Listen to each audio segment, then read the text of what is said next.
शहरातील आझम कॅम्पसची ओळख नामांकित शैक्षणिक संकुल अशी आहे। Doctor PA. इनामदार यांच्या नेतृत्वाखाली संस्थेत मागील 40 वर्षांपासून अनेक बाबतीत अनियमितता सुरू आहे। यामधून कोट्यावधी रुपयांचा भ्रष्टाचार झाला। याशिवाय इनामदार यांचे वर्चस्व असलेल्या हाजी गुलाम मोहम्मद ट्रस्ट, मुस्लिम को-ऑपरेटिव्ह बँकसह अन्य संस्थांमध्ये तब्बल 10,000 कोटी रुपयांचा आर्थिक घोटाळा झाला आहे।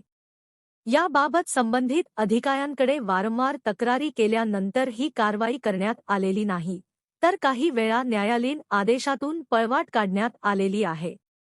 Doctor PA. इनामदार यांनी सर्व संस्थेतून राजीनामा द्यावा किंवा अधिकाऱ्यांनी त्यांच्यावर योग्य ती कारवाई करावी, अन्यथा आम्ही आमरण उपोषण करू असा इशारा युनायटेड नेशन संलग्न इंटरनॅशनल ह्युमन राईट्स अँबॅसिडर संघटनेचे आंतरराष्ट्रीय उपाध्यक्ष डॉ. सलीम बागवान यांनी पत्रकार परिषदेत दिला। यावेळी पत्रकार परिषदेस चंद्रशेखर गव्हाणे, अनवर बागवान, अविनाश सुकुंडे आदी उपस्थित होते। जे सगळे लोकांची दिशाभूल करून करोडो रुपयाचा घोटाळा करतोय। तिने सांगितलं मी 15 रुपये घेऊन बिजापूरवरून आलोय, माझा 1 रुपयाचा लोन नाही, हे नाही ते नाही। हे जेवढे विजय माल्य आहेत, बाकीचे लोक आहेत, ते बँकेकडनं पैसे घेऊन पळाले, पण हे बँकेलाच आपला समजून त्याला वापरतोय। 40 वर्षाला लोकांना डिव्हिडंड दिलेलं नाहीये।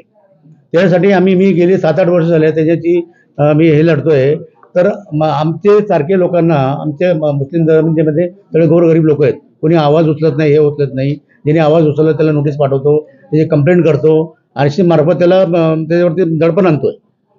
माझ्यावरती पण बघा 500 कोटीचं माझ्याकडे हे आहे का कॅपॅसिटी, माझ्याकडे 500 कोटीचं माझ्यावरती माननीय नोटीस पाठवलं। आता काल त्याला माहीत पडलं की मी इथे पत्रकार परिषद घेतोय, म्हणून त्यांनी काल मला परत हे पाठवलं माननीय सर की तुम्ही असं करू नका म्हणून।